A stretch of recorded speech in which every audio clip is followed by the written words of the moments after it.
we're in the early stages of an epidemic, and the key is to flatten out the epidemic so it's not too bad. We've got to do, social distancing works. Meaning that you don't want too many cases at once so it doesn't overwhelm the hospital system. That's part of it. And also, the longer you delay it, there will be some people who won't get infected, and maybe there'll be treatments, and maybe there'll be vaccine.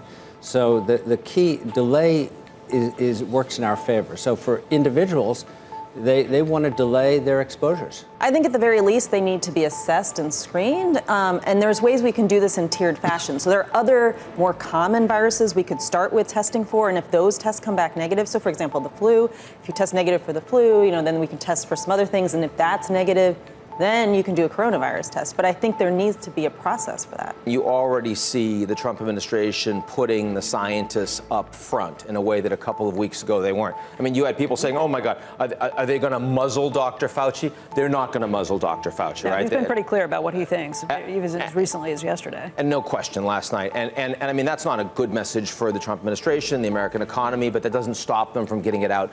I think that's important. But very different in terms of the American ability to roll out testing very quickly. We're still lagging very dramatically behind. I have no doubt the private sector is now taking that seriously and the American government is pushing it, but it still is going to make it harder for us. Right now, more bad news before we get good news. I think that's right. And right now, a couple of things I would point to. First, there's a huge difference between the Italians, the French, and the Brits, right? I mean, the Italians, they got it wrong early, and now they are maximal response, a lockdown that we've never seen in that country, and obviously going to have a big impact on their economy. Right. The French government pushing really hard for EU stimulus. It's going to be hard to get together, while at home, Macron's doing very little indeed. And the danger for France, if this really expands, is a hell of a lot greater. While in the UK, you've got fiscal policy and monetary policy coming together. You have Boris Johnson with his scientists around him, a much stronger approach, stronger push on borders too.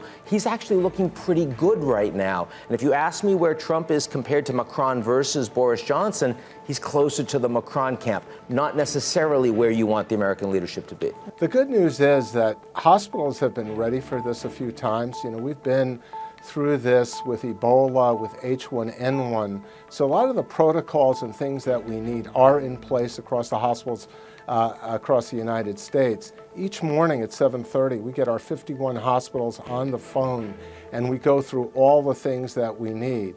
I think if you ask me what hospitals need the most, it's testing, testing, testing.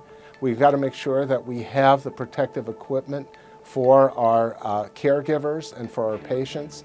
And then what we're worried most about is, are we going to have enough caregivers to make sure we can take care of everyone? That's why their health and their wellness is critical.